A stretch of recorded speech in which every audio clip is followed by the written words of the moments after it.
بسم الله الرحمن الرحيم.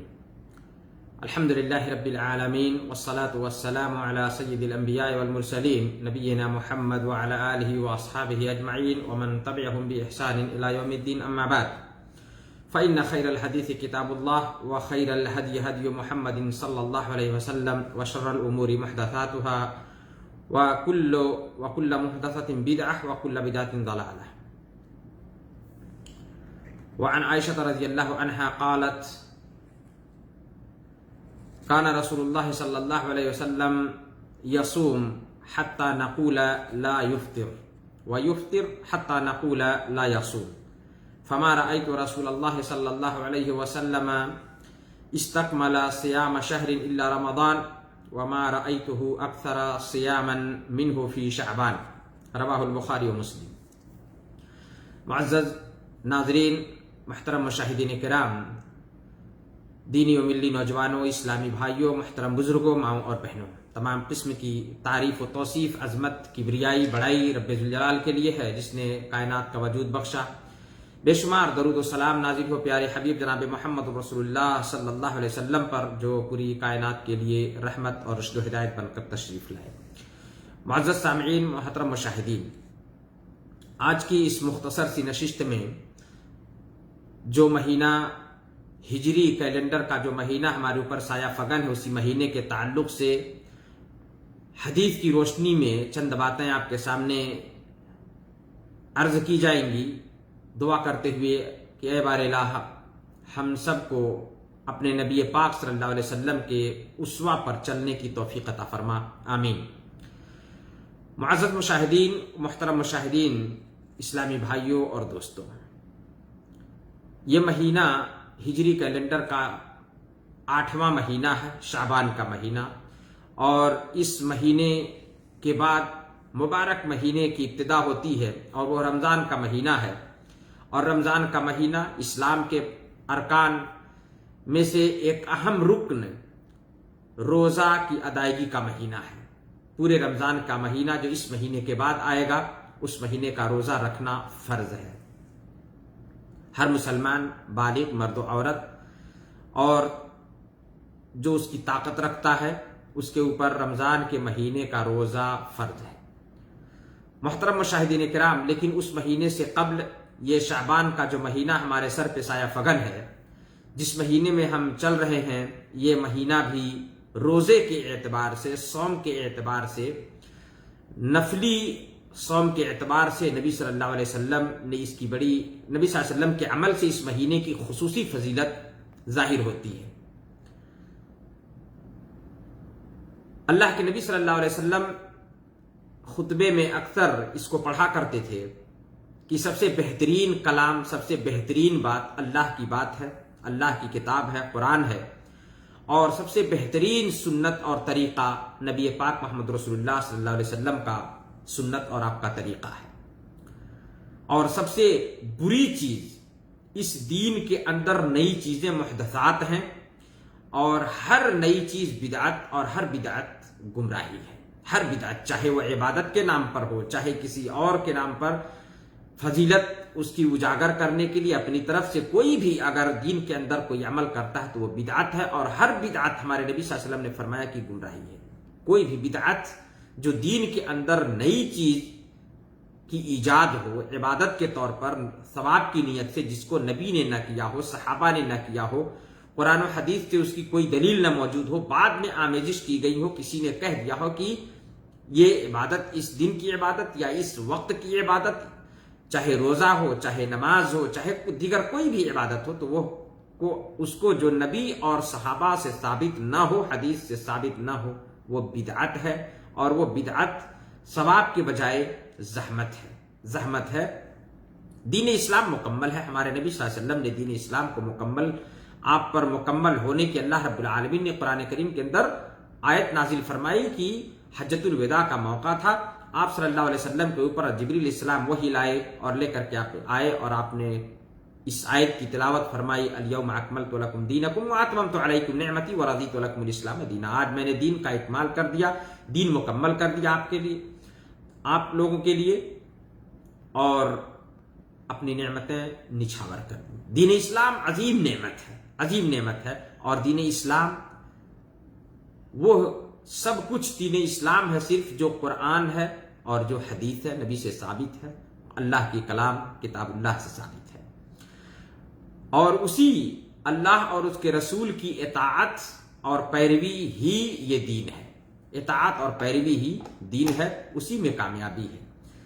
اطاعت اور اتباع دونوں چیزیں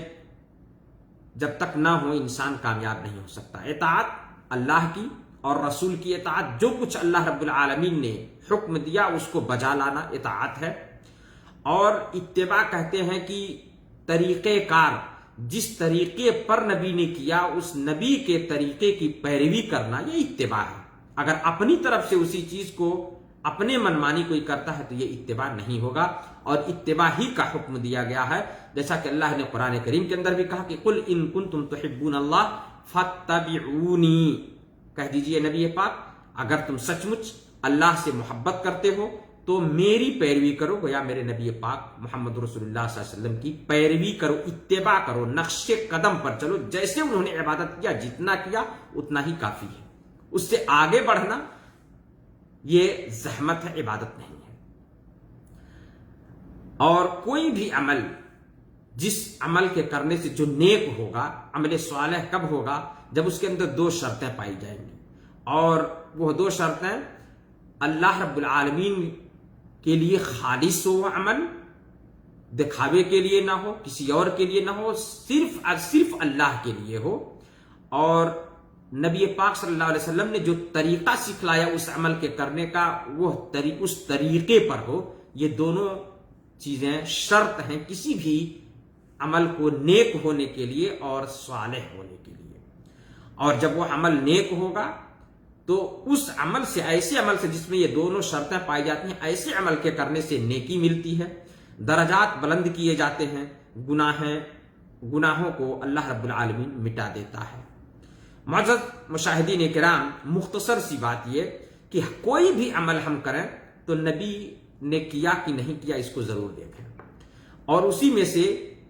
انہی نیک اعمال میں سے ایک عمل ہے اس شعبان کے مہینے میں روزہ رکھنا، نفلی روزہ رکھنا، واجب نہیں ہے، فرض نہیں ہے۔ عائشہ رضی اللہ تعالی عنہ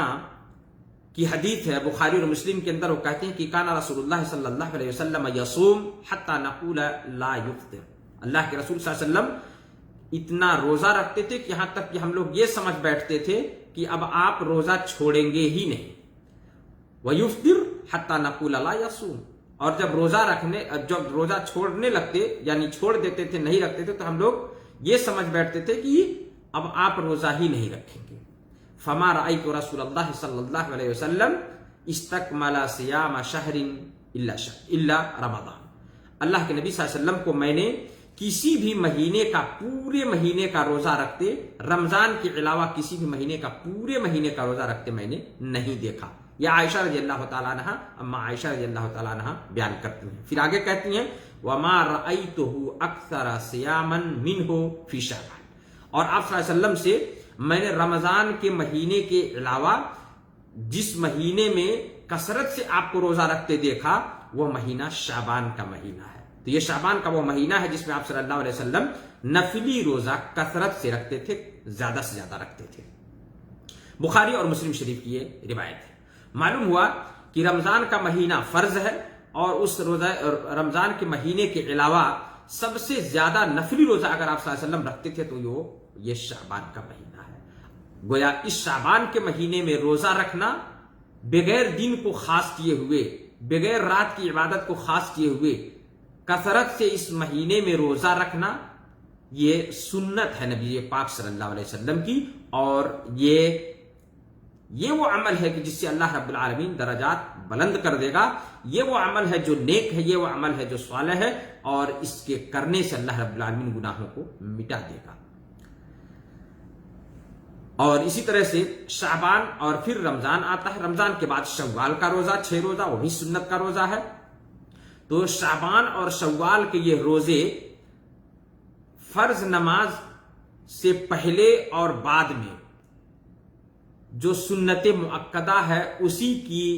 منزلت میں ہے۔ سنت مؤکدہ کی طرح سے ہے، شعبان میں روزہ رکھنا نفلی روزہ، اور رمضان کے بعد شوال میں نفلی روزے رکھنا۔ لیکن رمضان کے مہینے سے 1 یا 2 دن پہلے احتیاط کی بنیاد پر روزہ رکھنا، چاند نہ دیکھنے کی وجہ سے، موسم ابر آلود ہونے کی وجہ سے، آسمان صفا نہ ہونے کی وجہ سے، تو اس روزہ رکھنے سے احتیاط کے طور پر رمضان کے مہینے کا روزہ 1 یا 2 دن پہلے سے رکھنا، شعبان ہی میں رکھ لینا، یہ منع فرمایا نبی صلی اللہ علیہ وسلم نے منع فرمایا احتیاط کے طور پر روزہ رکھنے سے رمضان سے پہلے 1 یا 2 دن۔ گویا شعبان کے آخری ایام میں احتیاط کے طور پر روزہ رکھنا کہ کہیں رمضان کا میرا روزہ چاند نکل گیا ہو، مجھے نہ دکھا تو احتیاط کے طور پر روزہ رکھنا، اس سے منع بھی فرمایا گیا۔ اللہ کے نبی صلی اللہ علیہ وسلم کی حدیث ابو ہریرہ رضی اللہ تعالیٰ عنہ کی روایت ہے، بخاری اور مسلم کے اندر، کہتے ہیں کہ اللہ کے نبی صلی اللہ علیہ وسلم نے فرمایا لا یتقدمن احدکم رمضان بصوم یوم او یومین الا ان یکون رجل کان یصوم صومه فلیصم ذلک اليوم، کہ کوئی بھی تم میں سے رمضان سے پہلے 1 یا 2 دن بطور احتیاط روزہ نہ رکھے، ہاں اگر وہ ایسے دن پڑتا ہے جس دن وہ پہلے سے نفلی روزہ رکھتا آیا ہے، جیسے خمیس یعنی جمعرات کا دن ہے جو سنت کا روزہ ہے، سوموار کا دن ہے یہ سنت کا روزہ ہے، اگر اس دن کا روزہ رکھتا آیا ہے اور اتفاق سے رمضان سے 1 دن پہلے یا 2 دن پہلے سوموار کا دن یا جمعرات کا دن پڑا تو سنت کا روزہ مان کر کے اس کو رکھے، اس میں کوئی حرج نہیں ہے۔ بخاری اور مسلم شریف کی یہ حدیث ہے۔ اسی طرح سے اللہ کے نبی صلی اللہ علیہ وسلم نے منع فرمایا کہ جب نصف شعبان ہو، بلکہ پہلے روزہ رکھے تو گویا آپ نصف شعبان آدھے رمضان سے پہلے کثرت سے روزہ رکھے، لیکن نصف کے بعد رمضان کے فرض روزہ میں کہیں صحیح طور پر کوتاہی نہ ہو، اس لیے آپ نے ایک حدیث میں منع بھی فرمایا جو ابو داؤد کی حدیث ہے۔ علامہ البانی نے اس حدیث کو صحیح بھی کہا ہے۔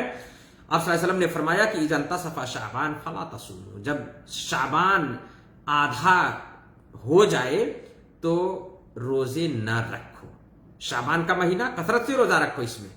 کوئی دن بغیر خاص کیے ہوئے، لیکن جب نصف شعبان ہو جائے، آدھا شعبان ہو جائے تو روزے نہ رکھو۔ کیوں؟ رمضان کے مہینے کے لیے تیاری کرو اپنے آپ کو، رمضان شعبان میں اپنے آپ کو روزہ رکھ کر کے اپنی جو ہے نشاط کو قائم کر لیا، اب اس کے بعد رمضان کے مہینے کے لیے جسمانی طور پر نشیط ہونے کے لیے نبی صلی اللہ علیہ وسلم نے منع فرمایا۔ میرے عزیز ساتھیوں، دوستوں اور بھائیوں، ماؤں اور بہنوں، شعبان کا مہینہ یقیناً یہ روزے کا مہینہ، نفلی روزہ اس میں کثرت سے نبی صلی اللہ علیہ وسلم رکھا کرتے تھے، اس میں روزہ رکھا، لیکن کسی دن کو خاص کر کے جیسے نصف شعبان کو شب برات کے نام پر روزہ رکھنا، انشاءاللہ تفصیل کسی اگلے اس میں ضرور بتائی جائے گی، لیکن نصف شعبان یعنی 15ویں تاریخ کو رمضان کو روزہ رکھنا شب برات مان کر کے، شب برات کا لفظ قرآن اور حدیث میں کہیں نہیں ہے۔ اس لیے مختصراً آج کے اس مختصر سی نشست میں یہ کہ شعبان کا مہینہ نفلی روزہ رکھنے کا مہینہ ہے، لیکن جب نصف شعبان ہو تو اپنے آپ کو جسمانی طور پر بھی تیار کرے، رمضان کے مہینے میں کہیں کمی کوتاہی نہ ہو، اس لیے نبی صلی اللہ علیہ وسلم نے منع فرمایا۔ اور اسی طرح سے شعبان کے مہینے میں کسی دن اور کسی رات کو خاص کیے بغیر کوئی عبادت کرنا، کوئی نماز پڑھنا، کوئی روزہ رکھنا، یہ صحیح نہیں ہے۔ نبی صلی اللہ علیہ وسلم نے کسی دن کو خاص نہیں کیا۔ اگر کوئی دن خاص ہوتا شعبان میں 15ویں شعبان کو، عائشہ رضی اللہ تعالیٰ نے کہتی کہ اللہ کے نبی صلی اللہ علیہ وسلم 15ویں شعبان کی روزہ رکھتے تھے، لیکن بخاری مسلم کی حدیث ہے، وہ کہتے ہیں کہ ما رأیتہ اکثر صیاما منہ فی شعبان، شعبان کے علاوہ، رمضان کے علاوہ شعبان مہینے سے زیادہ میں نے کسی بھی مہینے میں آپ کو کثرت سے روزہ رکھتے ہوئے نہیں دیکھا۔ اس کا معنی یہ ہے کہ کسی دن خاص آپ نے نہیں کیا، بلکہ جب آپ کو میسر ہو، یہ نفلی روزہ ہے، شعبان کے مہینے میں روزہ رکھیں، لیکن اگر خاص کرتے ہیں اپنی طرف سے کہ 15ویں شعبان کا روزہ، تو یہ بدعت ہوگا۔ اللہ سے دعا اللہ تعالی ہم سب کو اس سے محفوظ رکھے اور سنت پر عمل کرنے کی توفیق دے، عمل خالص اور عمل نیک ہو، ایسا عمل کرنے کی توفیق عطا فرمائے، آمین۔ والسلام علیکم ورحمۃ اللہ وبرکاتہ، وجزاکم اللہ خیر۔